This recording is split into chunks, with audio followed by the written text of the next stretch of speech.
hoje nós vamos falar de responder ao chamado, desse culto de confirmação. Eu quero convidar você para que nós reflitamos nesse tema a partir do Evangelho de João. Então vamos ler o texto bíblico, João capítulo 1, os versículos de 1 a 14. E lá o texto diz assim: "No princípio era aquele que é a palavra." Na tradução de Almeida, essa expressão palavra é traduzida aquele que é o verbo. Ele estava com Deus e era Deus. Ele estava com Deus no princípio. Todas as coisas foram feitas por intermédio dele. Sem ele, nada do que existe teria sido feito.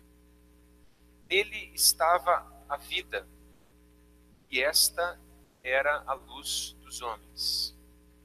A luz brilha nas trevas, e as trevas não a derrotaram. Surgiu um homem enviado por Deus, chamado João.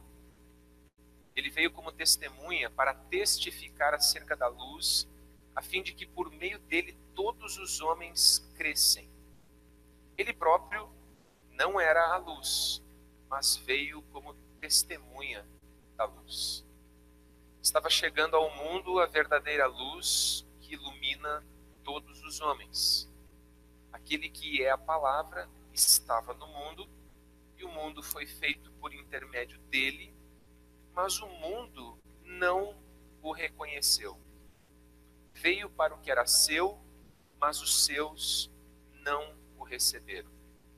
Contudo, aos que o receberam, aos que creram em seu nome, deu-lhes o direito de se tornarem filhos de Deus, os quais não nasceram por descendência natural, nem pela vontade da carne, nem pela vontade de algum homem. Na tradução de Almeida, de novo, não nasceram da carne ou do sangue, mas nasceram de Deus. Não é um nascimento do pai e da mãe, é um nascimento do alto, de cima. Aquele que é a palavra tornou-se carne e viveu entre nós. Vimos a sua glória, glória como do unigênito do Pai, cheio de graça e de verdade. Aí nós damos um salto para o versículo 29.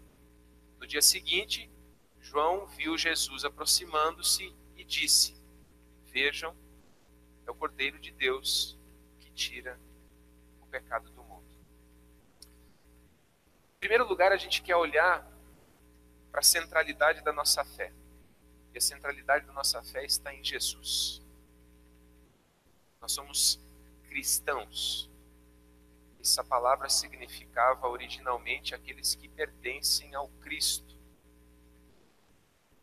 E quem é Ele? Quem é Jesus?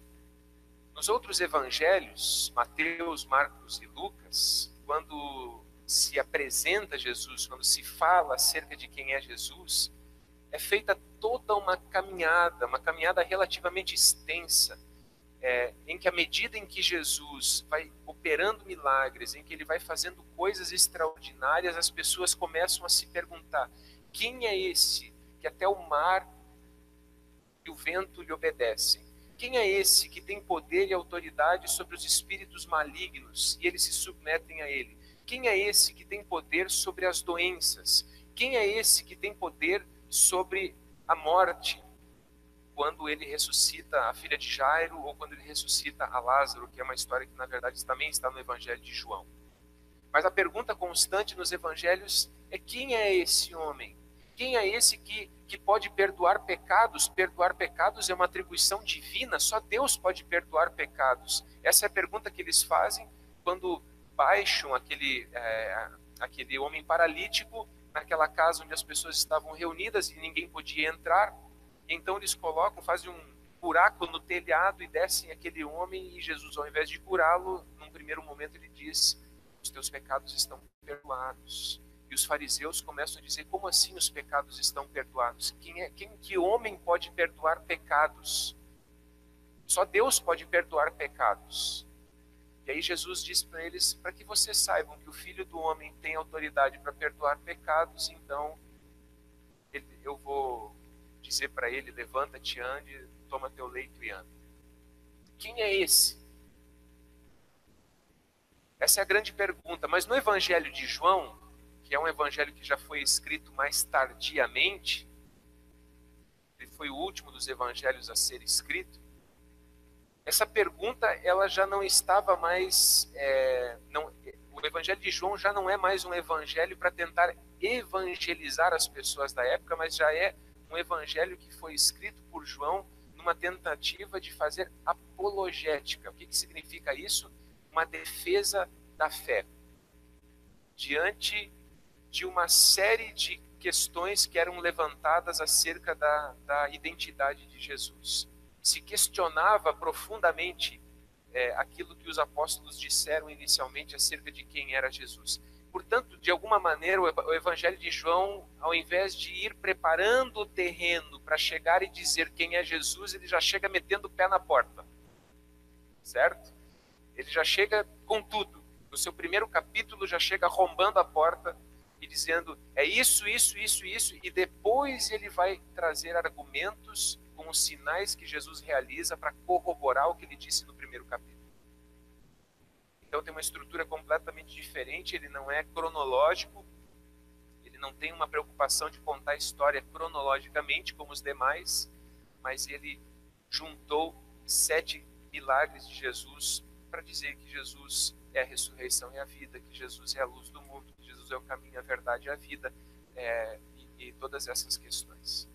Okay? Então, os milagres, eles apontam, eles são sinais para mostrar que Jesus é, de fato, quem ele foi descrito ser no primeiro capítulo do Evangelho. E ele começa dizendo, no princípio era aquele que é a palavra. Ele estava com Deus e era Deus. Essa palavra, no grego, a expressão é logos. E no mundo grego, para quem o apóstolo João escreveu o seu evangelho, logos era um princípio filosófico, religioso, de ordem e beleza.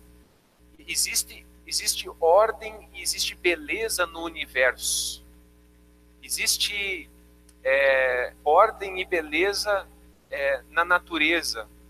Que alguma coisa precisa gerir isso tudo. Isso não acontece automaticamente. Então os gregos entendiam na sua filosofia de que havia um logos, um princípio cósmico que dava organização e organicidade a esses processos da natureza. Certo? E existe um equilíbrio natural.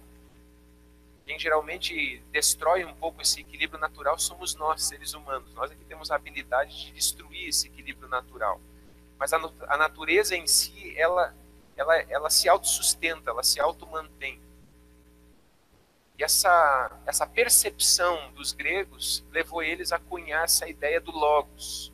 E aí vem o apóstolo João e diz, de fato, esse negócio que vocês chamam de logos existe. Ele estava com Deus, ele era o próprio Deus,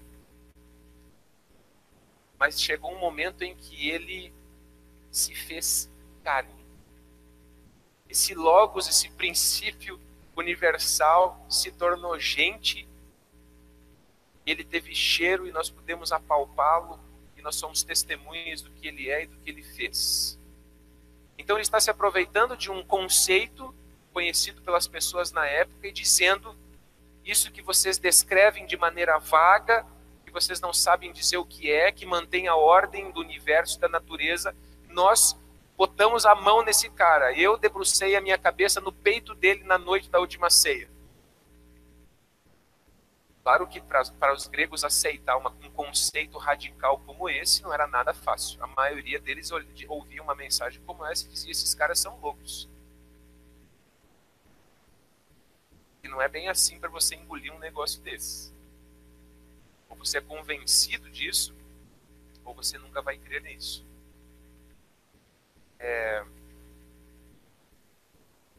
No versículo 13, o texto diz que todas as coisas foram feitas por intermédio dele. Sem ele, nada do que existe teria sido feito.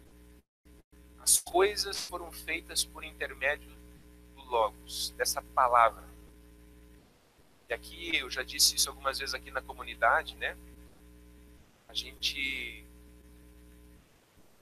afirma com todas as letras de que quando Deus o Pai proferiu a palavra haja luz e houve luz, esse verbo criador, essa palavra que cria as coisas do nada, essa palavra que gera daquilo que não existia, essa palavra poderosa de Deus é esse Logos que se fez carne. Por intermédio dessa palavra que o mundo passa a existir. É por isso que no texto logo abaixo, que eu não vou citar aqui, diz que ele também é a vida. É dele que procede a vida. Ele se tornou de nós. Ele é o Criador e sustentador do universo. Essa palavra, esse co-criador de Deus. Veja o que diz Hebreus capítulo 1, versículo 13. O Filho é o resplendor da glória de Deus e a expressão exata do seu ser, sustentando todas as coisas, sua palavra poderosa. E é muito interessante perceber que no início do livro de Hebreus, a comparação que o autor de Hebreus faz é justamente a qual dos anjos Deus alguma vez disse tal coisa. A qual dos anjos se compara Jesus com os anjos, dizendo: Jesus não é apenas um ser celestial. Aos seres celestiais não se disse nada do que se disse. O Filho é o resplendor da glória de Deus e a expressão exata do seu ser. Ele é o sustentador de todas as coisas por meio da sua palavra poderosa. Essa é a descrição que se faz acerca do Filho, acerca de Jesus. Estava chegando ao mundo a verdadeira luz que ilumina todos os homens. E aqui João está dizendo que esse logos, que esse conceito genérico sobre Deus, ele deixa de ser genérico, ele deixa de ser apenas uma ideia, conceito, para tornar-se uma pessoa. E quando se descreve a ele como uma luz, como a luz, está se dizendo assim: a humanidade vai parar de ficar tateando no escuro, no emaranhado das religiões, procurando aonde está o caminho, porque a luz agora vem para mostrar inequivocamente que o caminho é este. É isso que João está dizendo aqui, certo? E quando você olha também modernamente em muitos espaços e muitos ambientes a descrição que se faz de Deus, Deus geralmente é descrito como esse ser inalcançável, a quem a gente não consegue saber exatamente quem é. Ele deve existir, deve estar em algum lugar. Alguns têm aquele conceito deísta, ele deve ter feito com o mundo como ele faz com um relógio, né? Dá a corda e põe para trabalhar, ele funciona sozinho, mas ele deve ter se ausentado, afinal de contas, se ele não estivesse ausente, por que o mundo seria do jeito que é? Por que as pessoas sofreriam do jeito que sofrem? Ele não deve estar presente, ele deve ter ido embora. Mas com essa palavra, João está dizendo: não, ele não foi embora. Ele não apenas deu corda no mundo e deixou o mundo funcionando a partir de leis naturais. Ele está tão interessado de que ele, que é a luz dos homens, ele se faz presente, ele vem na nossa direção. E agora, esse Logos, esse Deus desconhecido, ele ganha um rosto, ele ganha cheiro, ele ganha expressão. Outra coisa que é dita acerca de Jesus, no versículo 17, que nós não lemos dentro do texto, mas é dito por João: a lei foi dada por intermédio de Moisés, a graça e a verdade vieram por intermédio de Jesus Cristo. Então, num recado para os judeus, ele está dizendo: há um novo testamento, há uma nova aliança. Nós chegamos a uma nova realidade. Nós aprendemos com Moisés, mas Jesus é superior a Moisés. Jesus está muito acima de Moisés. Assim como o próprio Jesus no Evangelho de João disse em um determinado momento em que quiseram apedrejá-lo, os judeus quiseram apedrejá-lo por blasfêmia, porque ele estava usando uma linguagem que dava a entender que ele era Deus, porque eles disseram assim: nós somos filhos de Abraão, e Jesus disse: antes de Abraão, eu sou. E aí pegaram em pedras para apedrejá-lo. Era a morte que se dava a blasfemos, a pessoas que se colocavam no lugar de Deus. Mas eles pegaram em pedras justamente porque eles entenderam o que Jesus quis dizer a eles. Inaugura-se assim uma nova e definitiva aliança. João ainda diz no versículo 18: ninguém jamais viu a Deus, nem Moisés. E se diz o texto lá em que se colocou a cabeça dele entre as rochas e ele viu as costas de Deus, numa linguagem bastante humana. Ninguém jamais viu a Deus. Mas o Deus unigênito, que está junto ao Pai, o tornou conhecido. Esse Jesus fez com que Deus não fosse mais alguém distante, mas alguém com quem nós podemos nos relacionar. Então o Deus desconhecido passa a ter um rosto e se faz conhecer.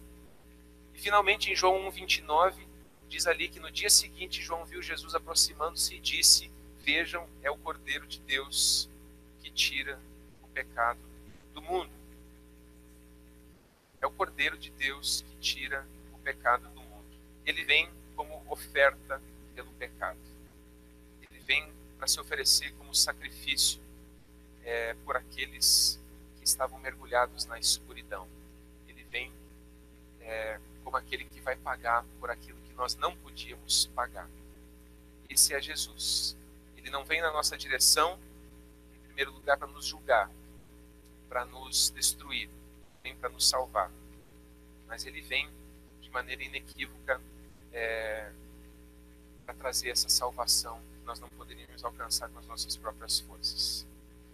Finalmente, em João 1,34 diz: eu vi e testifico que este é o Filho de Deus. Ele é o Filho de Deus. Ele é o Deus Filho, incriado, um como Pai, co-criador do universo. Ele é a segunda pessoa da Trindade. É assim que a Bíblia o descreve.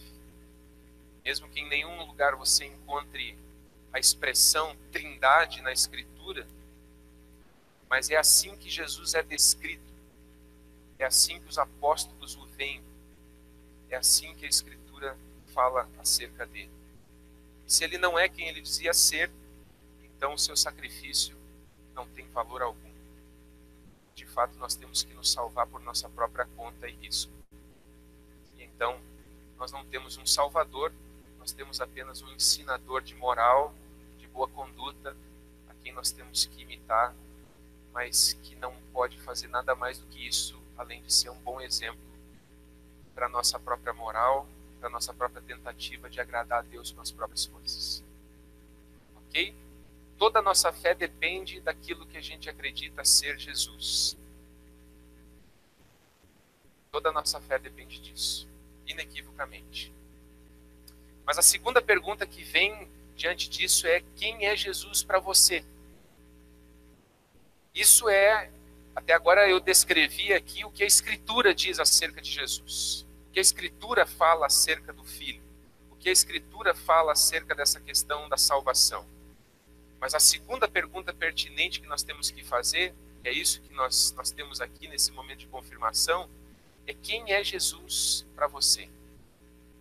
E o texto diz assim, que aquele que é a palavra estava no mundo, o mundo foi feito por intermédio dele, mas o mundo não o reconheceu. Ele veio para o que era seu, mas os seus não o receberam. E é claro que, em primeiro lugar, João aqui está falando dos israelitas, que não reconheceram o seu Messias. Daqueles que tinham a escritura do Antigo Testamento, e quando Jesus se apresenta diante deles, eles não o reconhecem como o Messias enviado e prometido nas escrituras do Antigo Testamento. Mas assim continua sendo também para nós. A pergunta é se nós o reconhecemos de fato como ele é. A pergunta é se nós o reconhecemos como ele se apresenta na Escritura. Por que as pessoas não iriam querer receber acolher ou aceitar a Jesus. Por que motivo? Talvez no capítulo 3, João nos ensine ou nos ajude a entender. Logo depois do versículo João 3,16, que inclusive é o lema de uma das meninas aqui hoje de manhã, porque Deus amou o mundo de tal maneira que deu o seu Filho unigênito para que todo que nele crê não pereça, mas tenha vida eterna. Alguns versículos adiante, João escreve assim: este é o julgamento. A luz veio ao mundo, mas os homens amaram as trevas e não a luz, porque suas obras eram más. Quem pratica o mal odeia a luz, não se aproxima da luz, temendo que as suas obras sejam manifestas. Mas quem pratica a verdade vem para a luz, para que se veja claramente que as suas obras são realizadas por intermédio de Deus. Temendo, uma palavrinha importante que aparece ali, temendo que as suas obras sejam manifestas. A versão de Almeida usa a expressão para que suas obras sejam arguidas, mostradas, reveladas. Enfim, o que João está dizendo aqui é que a gente foge da luz porque a gente tem medo de se encarar no espelho. E isso é verdade. Não é se encarar no espelho para nos vermos fisicamente. É aquela velha expressão que a gente usa assim, às vezes quando a gente está nervoso e quer falar com uma outra pessoa. E assim, se diz que nós temos uma certa tendência a projetar as coisas sobre os outros. Aquilo que a gente tem dificuldade de enxergar em nós mesmos, a gente tendencialmente condena no outro ser humano. A gente tem facilidade de enxergar no outro os mesmos pecados que a gente carrega.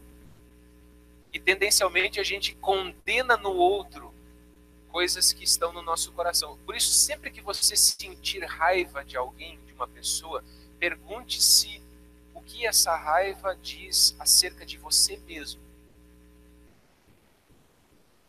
Por que você odeia essa pessoa?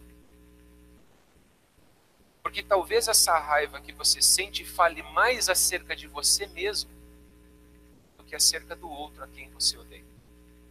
Correto? Nós temos uma dificuldade gigante de nos enxergarmos. Tão gigante, tão imensa, tão grande, que o apóstolo João está dizendo aqui, de que, de fato, as pessoas temem que as suas obras sejam arguidas, manifestas, e se descubra inequivocamente que elas não são tão boazinhas assim, que elas se arrogam ser pessoas do bem, mas que, assim como todas as outras, elas também necessitam de arrependimento. Por isso nós não queremos a Jesus. E Jesus foi um cara muito querido, um cara muito legal, foi um cara que disse: vinde a mim todos que estão cansados e sobrecarregados. Mas como a gente vai ver logo em seguida, não foi apenas isso que ele disse para as pessoas. Jesus não se apresentou como uma proposta, como um mestre, como uma alternativa. Ele se apresentou como um ultimato de Deus à humanidade. Diante de Jesus, de fato, nós somos colocados diante de uma decisão. Nós temos que tomar uma decisão. E é isso que o torna desconfortável. Falar de Deus, sim, mesmo na nossa sociedade, todo mundo quer falar de Deus. Desde que nós tenhamos uma conversa, assim, daquele Deus customizado, como diria o Karnal, daquele Deus que cada um constrói, remenda suas partes, define o que é, a partir dos meus gostos, a partir dos meus conceitos. Não há nenhum problema na nossa sociedade se falar acerca de Deus. O problema é quando nós chegamos nas especificidades, quando Jesus se apresenta dizendo assim: eu sou o caminho, a verdade e a vida. Aí que a coisa fica difícil. Deus sim, Jesus não. Porque ele não se apresenta como uma alternativa, uma proposta, ele se apresenta como um ultimato. Diante de Jerusalém, diante da rejeição que ele sofreu ao longo do ministério, ele diz: Jerusalém, Jerusalém, eu quis ajuntar vocês como os pintinhos debaixo da asa. Mas vocês não quiseram. Eles experimentariam juízo por causa disso. inserido nesse ultimato que Jesus representa está a necessidade inegociável de arrependimento, de uma metanoia, de uma mudança de vida, de um novo começo. E aqui, de novo, nós temos muita dificuldade de abrir mão do nosso lugar comum, do nosso lugar já estabelecido como confortável, como aquela situação na nossa zona de conforto. Nós já elegemos aquilo que nós chamamos de vida, nós já elegemos aquilo que nós chamamos de Deus. E receber a Jesus, acolher a Jesus, significa, em muitos casos, ter que reconstruir tudo do zero. Significa passar a régua e dizer, então tá, então me ensina, eu quero aprender. Ok? Seguindo, contudo, aos que o receberam, aos que creram em seu nome, deu-lhes o direito de se tornarem filhos de Deus, os quais não nasceram por descendência natural, nem pela vontade da carne, nem pela vontade de algum homem, mas nasceram de Deus. E a expressão grega por trás aqui do texto diz literalmente nasceram do alto. É a mesma expressão usada no capítulo 3, quando ele fala para Nicodemos, que se você não nascer de novo, não pode ver o reino de Deus. Significa nascer do alto, e isso não é uma coisa que acontece de maneira natural. Isso é uma coisa que acompanha uma intervenção de Deus, uma fé sobrenatural que precisa invadir o nosso coração. Aos que o receberam, todas as pessoas são amadas por Deus, mas os que o receberam, os que creram no seu nome, esses receberam o direito de se tornarem filhos de Deus. Isso pode parecer chocante para algumas pessoas que estão ouvindo nessa manhã. Mas todos nós somos imagem e semelhança de Deus. Deus nos criou a sua imagem e semelhança e, portanto, todos nós somos alvos do amor de Deus. Deus nos ama a todos de maneira igual, irrestritamente. Mas tornar-se parte da família de Deus tem a ver com superar o que havia nos afastado da família de Deus. Significa resolver o problema da separação com Deus. E isso não é uma coisa automática, isso não acontece por nascimento natural. Isso demanda uma resposta àquilo que Jesus fez por nós. Portanto, filho de Deus são aqueles que reconheceram a sua necessidade de arrependimento, que acolheram o Evangelho no seu coração, que receberam e acolheram Jesus como seu Senhor e Salvador. Repito, todos são amados por Deus, todos são alvos do amor de Deus. Deus ama, inclusive Deus ama, na parábola da ovelha perdida, ele deixa as 99 para sair em busca da perdida, da que ainda não está dentro do aprisco. Ele ama a todos. Mas a filiação, ela implica numa reconciliação com Deus. E isso não acontece de maneira natural. Portanto, a gente não concorda com a frase todos são filhos de Deus. Todos são criaturas amadas e preciosas para Deus.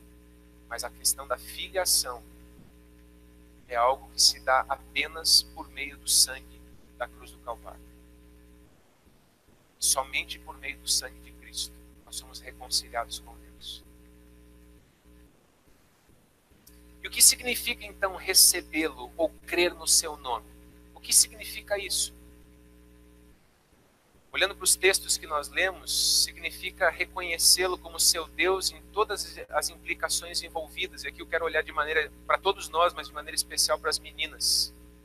A pergunta, quando a gente pergunta quem é o seu Deus, é: aonde vai estar o amor de vocês? Aonde vão estar as suas prioridades de vida? Aonde vai estar a sua maior dedicação?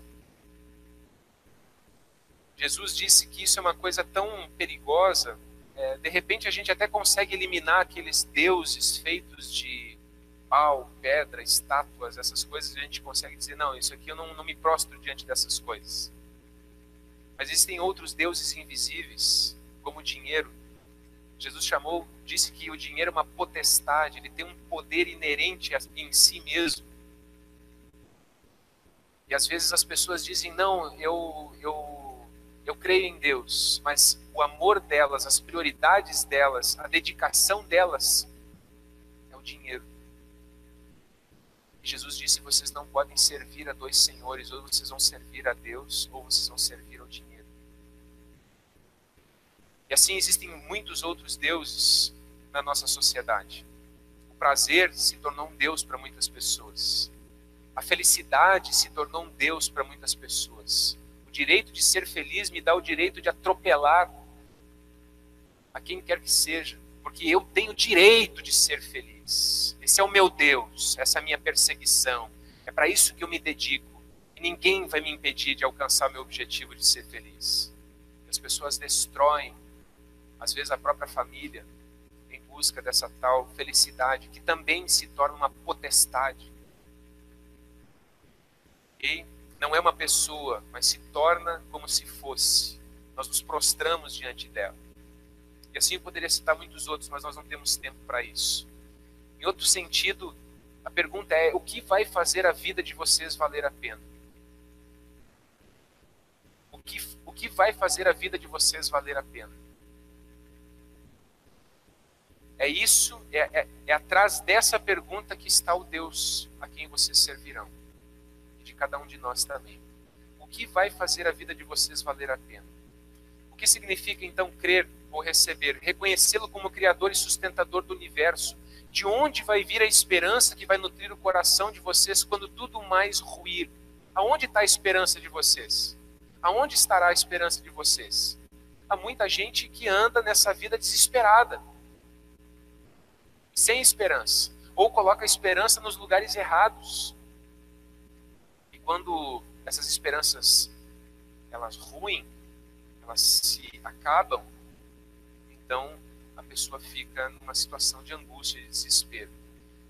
Em terceiro lugar, reconhecê-lo como a luz na vida de vocês. De onde vai vir o discernimento para fazer as escolhas, para decidir o que é certo e o que é errado? Vocês terão que ter critérios, e vocês terão critérios para fazer decisões. Ninguém faz decisões na vida sem ter antes pré-concepções, conceitos pré-estabelecidos a partir dos quais vai fazer essas decisões. A pergunta é, quem é essa luz? Quem é a luz da tua vida? Quem é que dá essa orientação? A quem você está seguindo? E Jesus está dizendo, eu quero ser a sua luz. Eu quero ser esse que te dá discernimento para optar entre A ou B, para definir na sua vida o que é certo e o que é errado. Às vezes, na vida pode ser que a gente não tenha que definir entre o certo e o errado, existem situações, às vezes, em que a gente é mergulhado, em que a gente talvez tenha que decidir entre um mal menor e um mal ainda pior. Mas quem é que vai dar esse discernimento? É o Evangelho? É Jesus? Ele está dizendo, eu quero ser a sua luz. É eu que quero te dar esse discernimento. Reconhecê-lo como seu Salvador. E aqui a pergunta que está por trás é, a partir do que você vai definir o que é amor, o que são virtudes, o que é o bem? Aonde está o bem? Quem define o que é o bem?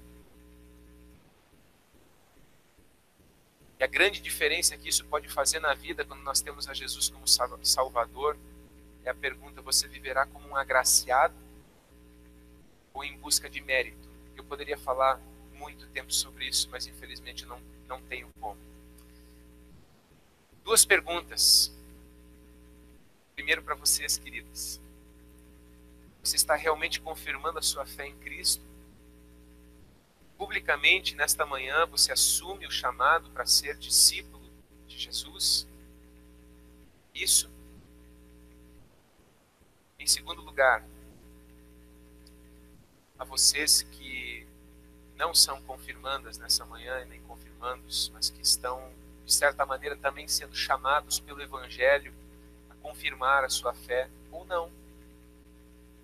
A pergunta é, você já recebeu a Cristo como seu Senhor e Salvador em sua vida? O que Deus fez por você, por meio de Cristo, demanda uma resposta. Qual tem sido a sua resposta? Existem respostas verbais. O texto que eu li de Romanos diz que nós precisamos confessar com a boca que Jesus é o Senhor e crer no coração que isso é verdade porque Deus o ressuscitou dos mortos e o fez Senhor, assentado sobre todo o poder, principado e autoridade. Precisamos verbalizar isso. Mas mesmo quando nós não verbalizamos, a gente está dando uma resposta. Por exemplo, quando eu digo para minha filha ou para o meu filho, papai não quer que você faça isso, não mexe aí. Às vezes eles não me dão uma resposta verbal. Mas o fato de continuar fazendo o que eles estavam fazendo é uma resposta não verbal. Assim também a maioria de nós não verbaliza, porque entende que ao não verbalizar, a gente tem um muro para ficar sentado em cima. Gostaria de dizer gentilmente, mas enfaticamente, que esse muro não existe. E que quando a gente não verbaliza, na verdade a nossa resposta é um não. Às vezes ele não é sonoro, mas ele é altamente estridente nos ouvidos de Deus. Ele veio para o que era o seu, mas os seus não o receberam. Nós o recebemos, a nossa vida diz isso, a nossa vida tem coerência com isso que Jesus disse ser, com aquilo que ele viveu, com aquilo que ele ensinou. Essas são as perguntas envolvidas aqui nessa manhã. Quero convidar você para uma palavra de oração. Em nome de Jesus, ó Deus e Pai, que cada um de nós aqui tenha certeza e clareza acerca dessa resposta que deu ou não deu. E que em nome de Jesus nós possamos de fato tomar uma atitude, uma decisão diante desse Jesus que se apresenta a nós como um ultimato de Deus. Como alguém que não vem a nós dizendo, por favor, tenho palavras agradáveis para trazer. Ele chegou dizendo, arrependam-se. O reino de Deus está próximo. Arrependam-se. Não é um convite agradável. Há uma boa notícia, Deus tem perdão para oferecer. Mas a pergunta para nós é, nós entendemos que necessitamos desse perdão? Ou nós damos conta por nós mesmos de acreditar que somos bons moços, gente do bem, que absolutamente necessitam de arrependimento? Ao fazê-lo, nós estamos dizendo, não preciso de Cristo nem daquilo que Ele fez na cruz por mim. Posso ser bom sem Ele. Ó Deus, nós oramos para que consigamos nos enxergar, consigamos perceber a nossa necessidade da cruz e do Evangelho, que nós possamos responder a essa profunda demonstração de amor da Tua parte em relação a nós. Responder dizendo, Senhor, Teu amor me constrange. Eu quero viver para Ti. Quero que Tu sejas a minha luz, meu Senhor, meu Deus. Ajuda-nos para que possamos dar essa resposta com todo o nosso coração, com todo o nosso ser. Em nome de Jesus.